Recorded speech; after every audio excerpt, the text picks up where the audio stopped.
Game changer நேயர்கள் அனைவருக்கும் வணக்கம். நான் உங்களுடைய காதல் ஜோதிடர் ஈஸ்வரிங்க. இன்னைக்கு யாரை பற்றி பார்க்க போகிறோம் அப்படின்னு பார்த்தீங்கன்னா, எல்லாருக்கும் இருக்கக்கூடிய ஒரு கேள்விங்க. இந்த கேரக்டர் எனக்கு இல்லாமல் இருந்தால் நான் நல்லா இருந்திருப்பேன். இந்த கேரக்டர் இருக்கிறதுனால தான் நான் இப்படி இவ்வளோ கெட்டவங்கன்னு பேர் வாங்குறேன். இந்த கேரக்டர் இருக்கிறதுனால தான் எனக்கு பிடிக்கவே இல்லை. நம்ம சில பேருக்கு ஒரு விஷயம் இருக்கு இல்லையா, இது ஏன் நமக்கு அந்த கேரக்டர் இருந்துச்சு அப்படிங்கிறதான் தெரிஞ்சுக்க போகிறோம். வாங்க பார்க்கலாம். ஸோ பொதுவாக வந்து காலச்சக்கரத்தின் 6ஆம் இடம் சொல்லக்கூடியது பார்த்தீங்கன்னா கன்னிராசி அப்படின்னாலே வந்துட்டு ஒரு முக்கியமான ஒரு இடம்னு சொல்லுவாங்க இல்லையா. என்ன இடம் அப்படின்னா, இது வந்து 6ஆம் இடம், ரண ருண ரோக சத்ருஸ்தானம் சொல்லக்கூடிய விஷயம் இல்லையா. அப்ப இங்க வந்து 6ஆம் இடம்னால எல்லாருக்கும் ஒரு பயம் இருக்கும். ஏன்னா அங்கதான் வந்துட்டு சுக்கிரன் நீச்சம் அடைகிறாரு. இது புதனுடைய உச்சம் வரக்கூடிய இடம். ஸோ 6ஆம் இடத்துல ஒரு கிரகம் இருக்கு அப்படின்னா அவங்களோட லைஃப் எப்படி இருக்கும். பொதுவாகவே கண்ணில பிறந்தாலே வந்துட்டு அப்பா நீ கன்னிராசிக்காரன்பா அப்படின்லாம் சொல்லுவாங்க இல்லையா. ஆனால் கொடுத்து வச்சவன் அப்படின்லாம் பேசுவாங்க. பட் எங்கிட்ட வந்து கேளுங்க, எங்களோட கஷ்டம் எங்களுக்கு தெரியுன்ற மாதிரி தான் சொல்லக்கூடிய கன்னிராசி பெயர்களை நிறைய பேர் நம்ம பார்க்குறோம். ஸோ பொதுவாக வந்து இந்த கன்னிராசி அப்படிங்கிறப்போ இது 6ஆம் இடம் சொல்லக்கூடிய நிலையில இவங்களுக்கு வந்து புதன் தாங்க உச்சம் அடைகிறார். அப்போ புத்திசாலித்தனம், கிரியேட்டிவ் செம்மையாக இருப்பாங்க. ஒரு விஷயம் பண்ணுறாங்கன்னா டெடிக்கேஷன் அவ்வளோ அழகாக இருக்கும். அவங்களோட டெடிக்கேஷன் ஏதாவது ப்ரெசன்டேஷன் பண்ணுறதுன்னு இருக்குது. நம்ம என்னதான் சமைச்சாலுமே எல்லாரும் சமைக்கிறோம். அதெல்லாம் தாண்டி அந்த சமையலுக்கான ஒரு கலையை அழகாக எடுத்து வடிவமைச்சு கொடுக்கக்கூடிய நிலை என்றுக்குள்ளே ஒரு ப்ரெசன்டேஷன் பண்ணக்கூடிய விஷயம். இலங்கை எந்த பொருளை வச்சா அலங்கரிச்சா அது அழகாக இருக்கும். இது நான் வந்து ஒரு உணவுக்காக மட்டுமே சொல்லக்கூடியது இல்லைங்க. ஓவரால் எல்லாத்துலேயுமே ஒரு இன்டீரியர் டிசைன் பண்ணுறதா இருக்கட்டும், ஒரு க்ரியேட்டிவாக இருக்கட்டும், எல்லா விஷயத்துலையுமே ரொம்ப பர்ஃபெக்ஷனாக இருப்பாங்க. எதை செஞ்சாலும் ஏனோ தானோன்னு இல்லாமல் கலை நுணுக்கத்தோட தன்னுடைய திறமை எங்கே ஒளிஞ்சிருக்கோ அதை அழகாக தட்டி எழுப்பி அதுக்கான அங்கீகாரத்தை ஏற்படுத்துகிறவங்க தாங்க கன்னிராசிக்காரங்க. ஸோ ரொம்ப கிரியேட்டருங்க. அவங்களுக்கு கரெக்டான மட்டும், அதாவது இந்த பொருளாதார சிக்கல் ஒன்று இருக்குங்க. எப்பவுமே வந்து பார்த்தீங்கன்னா, ஒன்று திருமணம் சம்மந்தப்பட்ட விஷயத்தில் நிறைய பேர் வந்து லவ் மேரேஜ் பண்ணிக்கிறாங்க. லவ் மேரேஜ் பண்ணவங்களுடைய லைஃப் ஓரளவுக்கு ஓகே. சில பேருக்கு வந்து அதுக்கு அந்த லவ் மேரேஜ் பண்ணவங்ககிட்டயுமே வந்து பொருளாதாரம் சம்மந்தப்பட்ட விஷயத்தில் ஒரு பெரிய இஷ்யூஸ் இருக்கிற மாதிரி இருக்குது. சில பேருக்கு வந்து பெண்கள் விஷயம், இந்த கன்னிராசியில் பிறந்தவங்களுக்கு தேவையில்லாத அஃபேரு பஞ்சாயத்து எல்லாம் வருங்க. அது என்னென்னா, அந்த சுக்கிரன் நீச்சம் எது வந்து நீச்சமாவதோ அந்த கிரகம் தான் நம்மளுடைய வாழ்க்கையில் மிகப்பெரிய பஞ்சாயத்தாக மாறும் இல்லையா. எனக்கு அது என் லைஃப்பில் அது கிடைக்கல, அது கிடைச்சது அதுதான் எனக்கு ரொம்ப தேவைப்படுற ஒரு விஷயமாகவும் இருக்குன்றது மாதிரி இந்த ஒன்று பெண்ணு பணம் இது ரெண்டையும் தேடி ஓடாத கன்னிராசிக்காரங்களே கிடையாது. இது ஆணாக இருக்கும் பட்சத்துலையும் சரி, பெண்ணாக இருக்க பட்சத்துலையும் சரி, பெண் தோழிகளால் வாழ்க்கையை வந்து சிதைச்சு கொண்டு போகிறதுமே வந்து கன்னிராசிக்காரங்களுக்கு உண்டு. பொதுவாகவே வந்து இவங்களுடைய 2ஆம் இடத்தை பார்த்தீங்கன்னா துலாம் வீடு, அது காலபுருஷனுக்கு 7ஆம் பாவம். நிறைய கன்னிராசிக்காரவங்க அவங்களுக்கு பிடிச்ச லைஃப்பை அவங்க சூஸ் பண்ணுவாங்க. அவருக்கு எந்த தகப்பனாக இருக்காக, நான் எங்கள் அப்பா தான் எனக்கு உலகம், எங்கள் அப்பா தான் நான் வாழ்க்கையை எங்கள் அப்பாவுக்காகவே வாழ்கிறேன் அப்படின்ற அளவுக்கு பேசக்கூடிய பிள்ளைகள் தான் அப்பாவே தூக்கி போட்டு தன்னோட வாழ்க்கை தான் தனக்கு முக்கியன்ற அளவுக்கு தன்னோட நிலையை மாறி போவாங்க. அதுவும் மதம் மாறிய திருமணம், ஜாதி மாறிய திருமணம்லாம் யார் பண்ணுவாங்கன்னா கண்டிப்பாக அந்த கண்ணியில் பிறந்தவங்களுக்கு அது இயல்பாகவே ரொம்ப ஈஸியாக கிடைக்குங்க. அந்த நிலை உண்டு. அதே மாதிரி இவங்க வந்து முன்கோவம் ஜாஸ்தி வருங்க. எப்போ எப்படி இருக்காங்கன்னே தெரியாது, சொல்ல முடியாத ஒரு நிலை, கணிக்க முடியாத கணிதம்னே சொல்லலாம். நல்ல கால்குலேட்டிவ் மைண்டட் தான், ஆனால் இவங்க கணிக்க முடியாத கணிதமாக இருப்பாங்க. எப்போ கோவப்படுவாங்க, எப்போ சிரிப்பாங்க, எப்போ சந்தோஷப்படுவாங்கன்னே தெரியவே தெரியாது. சில நேரங்கள் அதெல்லாம் உண்டு. அதே மாதிரி இவங்களுக்கு வந்து ஆன்மீகம் அப்படிங்கிற ஒரு விஷயம் வந்து ரொம்ப பிடிக்குங்க. எப்படின்னா, ஒரு ஒன்று முற்பாதி இல்லைன்னா பிற்பாதிங்க. ஆஃப்டர் மேரேஜ் இல்லை பிஃபோர் மேரேஜ் எடுத்துக்கலாம்.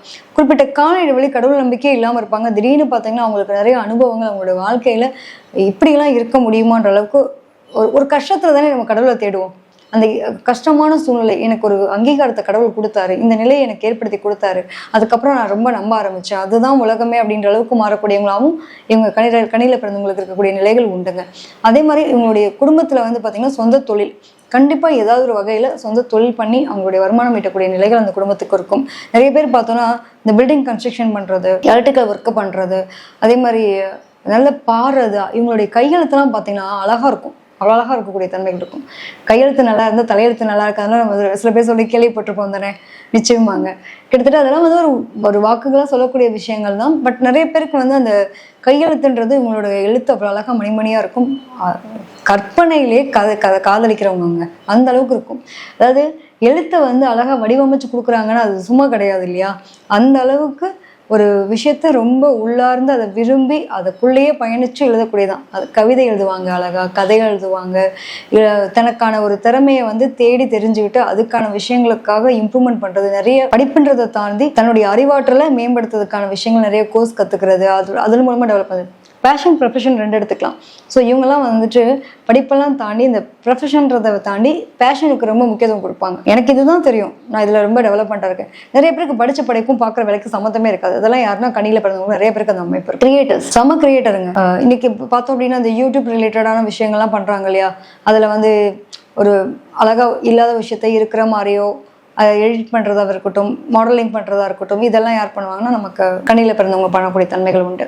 அதே மாதிரி இவங்களுக்கு 6ஆம் இடம் இவங்களுடைய, அதாவது இவங்க லக்னத்துக்கு ஒரு ராசிக்கோ அந்த இடத்துலயே வந்து உங்களுக்கு சுக்கிரன் அப்படின்ற கிரகம் நீச்சம் அடையுது. நேர் 7ஆம் பாவகம் எடுத்திங்கன்னா சுக்கிரன் உச்சம் அடையுது. ஸோ பெரும்பணம் அப்படிங்கிறதையும் சரி, ஒரு கஷ்ட காலங்களை கடந்து தன்னுடைய வாழ்க்கைக்காக ஒரு அங்கீகாரத்துக்கு அப்புறம் நம்மளோட வாழ்க்கையினுடைய நிலைகள் உயரும். குழந்தைக்காக பெரும்பணத்தை செலவழிக்கக்கூடியவங்களாகவும் இருக்கிறாங்க. தன்னுடைய அந்த குழந்தைகளுடைய படிப்பு கல்வி மேம்பாட்டுறதுக்காக அல்லது குழந்தைகளுக்காக நிறைய போய் பணம் ஈட்டுறதுக்காக நிறைய உழைப்புகளை போடுறதுமே பார்த்தீங்க அப்படின்னா கன்னிராசியில் பிறந்தவங்களுக்கு உண்டுங்க. அதே மாதிரி இவங்களுக்கு வந்து ஏதாவது ஒரு வகையில் அரசு தொடர்பான விஷயங்கள்ல ஒரு பஞ்சாயத்து இல்லாமல் இவங்க இருக்கவே முடியாது. இவங்களுக்கும் கவர்மெண்ட் ரிலேட்டடான விஷயத்துலையும் எங்கே போனாலும் சொல்லுவாங்க இல்லையா, எனக்கு வந்து கவர்மெண்ட் சலுகையே கிடைக்கிறது இல்லை, எனக்கும் கவர்மெண்ட்டுக்கு ஒத்தே வரதில்லை. சில பேருக்கு அப்படி ஒரு எக்ஸ்ட்ரீம். இன்னொரு எக்ஸ்ட்ரீம் பார்த்தீங்கன்னா இவங்களெல்லாம் அரசு துறை அதிகாரியாகவே இருப்பாங்க. பட் அவங்களுக்கான ஒரு அங்கீகாரம்ன்றதை கிடைக்காத மாதிரி இவங்க ஃபீல் பண்ணிப்பாங்க. ஏதோ ஒரு அவமான அசிங்கத்தை சந்திப்பாங்கன்னு வச்சுக்கோங்களேன். அந்த துறை அதிகாரியாக இருந்தால் கூட ஒரு அவமான அசிங்கிறது இவங்களுக்கு வரணுங்கிறது ஒரு விதி உண்டு. இது ஆணாக இருக்கும் பட்சத்திலும் சரி, பெண்ணாக இருக்கும் பட்சத்திலும் சரி. நல்ல கல்வி கேள்வி ஞானம் அதிகமாக இருக்குங்க. தான் என்ன முடியாதுன்னு சொல்கிறாங்களோ அதை எல்லாத்தையும் கரைச்சி குடிச்சு கற்றுக்கிட்டு தனக்கு என்ன தெரிஞ்சதோ அதை மற்றவங்களுக்கு போதிக்கக்கூடிய தன்மை யார்கிட்ட இருக்குன்னா கன்னிராசிக்காரங்க. நீங்கள் வந்து இவங்க எப்படி யூஸ் பண்ணுறீங்கன்றதை பொறுத்து தான். அவங்களுக்கு இருக்கக்கூடிய திறமையை அழகாக வந்து புரிஞ்சுக்கிட்டோன்னா அவங்கள மாதிரியான ஒரு திறமைசாலியை நம்ம விட மாட்டோம்னு வச்சுக்கோங்களேன். அதை வந்து கரெக்டாக அதை ஹோல்ட் பண்ண தெரியணும், நமக்கு அதை கையில் வச்சுக்க தெரியணும். இல்லைன்னா பிரச்சனை. நிறைய பேருக்கு அப்பாவினுடைய அனுகூலம் இருக்காது. நிறைய பேருக்கு அப்பா இல்லாமல் இருப்பாங்க, இல்லை அப்பா வந்து வெளிநாடு போயிடுவார். அந்த அப்பாவினுடைய பாசம் கிடைக்கல.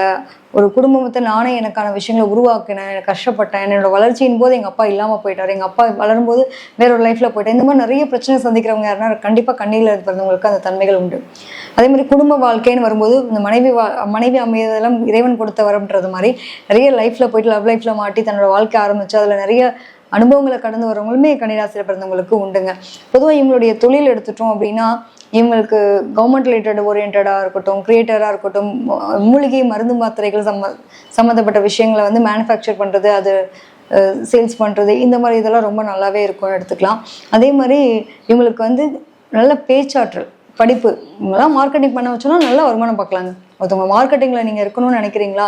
ஸோ கன்னிராசியில் இருக்கவங்களை வந்து அந்த மார்க்கெட்டிங் சேல்ஸ் டீம்லலாம் வச்சிங்கன்னா அழகாக வந்து ஆளுகளை பிடிப்பாங்க. இவங்களோட வார்த்தை நம்பகத்தன்மையாக இருக்கும். அந்த அளவுக்கு மற்றவங்களோட ஈர்க்கக்கூடிய தன்மைகள் இருக்கும். இவங்க சொன்னால் அதில் ஒரு உண்மை இருக்கும் அப்படிங்கிற அளவுக்கு ரொம்ப நம்பிக்கைக்குரியவங்களாக இவங்க இருப்பாங்க.